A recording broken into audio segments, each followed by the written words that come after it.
Welcome to our tutorial on ThreadFix policies. Policies are used to evaluate the applications in your portfolio against criteria you define to help you decide which actions to take and when you want to receive notifications. In this video, we will talk about the different kinds of policies and how they can be used to support your security efforts. The four different kinds of policies are filter policies, pass criteria policies, defect reporter policies, and time to remediate policies. Let's start by creating a filter policy. In order to create a filter policy, we must first set up a filter for the requirements we want our application to be assessed against. Filters can be set up from the Filters link under the Customize menu in the left navigation. We'll create a new filter for applications that contain critical or high vulnerabilities. We'll call it No Crits or Highs. Using the vulnerability detail options, we'll then select critical and high for our vulnerability severity. Now that we have our filter created, we can go to the Policies page and create a new filter policy. Start by giving your policy a name, and then select your filter from the drop-down options and save your policy. When you first create a policy, it has no applications associated with it. By adding applications, you can see whether or not they are passing or failing the set of requirements you created in your filter.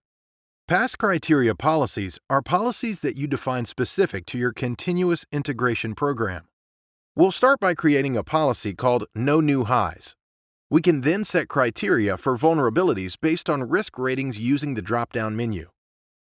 In this case, we'll define our policy around high-risk vulnerabilities, setting our options so that no new high vulnerabilities can be introduced, but existing high vulnerabilities are allowed.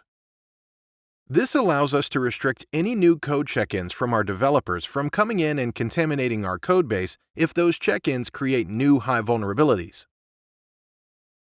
The next policy type is the Defect Reporter policy type.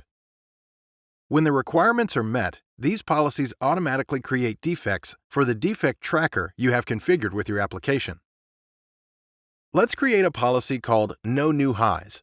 We'll select a severity for high-risk vulnerabilities from the drop-down menu and then use the greater option to indicate high or critical. Finally, we'll select a grouping option of Group by CWE and Severity. What this means is that if a check-in introduces a large number of vulnerabilities, we don't have tickets created in our defect tracker for each one. Instead, only one ticket will be created per CWE at each severity level, and each ticket will list every instance it is reporting. After you create your Defect Reporter policy, you will need to assign applications to it. In order to add an application to your defect tracker, you will need to have your application configured with a defect tracker, and the application must have a defect tracker profile defined that fills out all the required fields for defect tracker. The last type of policy is the Time to Remediate policy. When you create a policy of this type, you assign a name and then set a number of days per vulnerability severity that the vulnerabilities are allowed to exist before failing the policy. Just as with the other policy types, after the policy is created, you must assign applications to the policy. Applications can be manually added by name or in groups based on the teams working on those applications or by using application tags. You can also turn on notifications for your policy that will send emails to alert you or any other members of your organization whenever an application goes out of compliance with this policy. Applications can be assigned to any number of policies. When an application has two or more policies associated, the overall status of the application will be assessed against the most stringent set of policy criteria. By creating policies, you can quickly assess the status of applications in your portfolio. This enables you to focus your remediation efforts on the areas most important to your organization.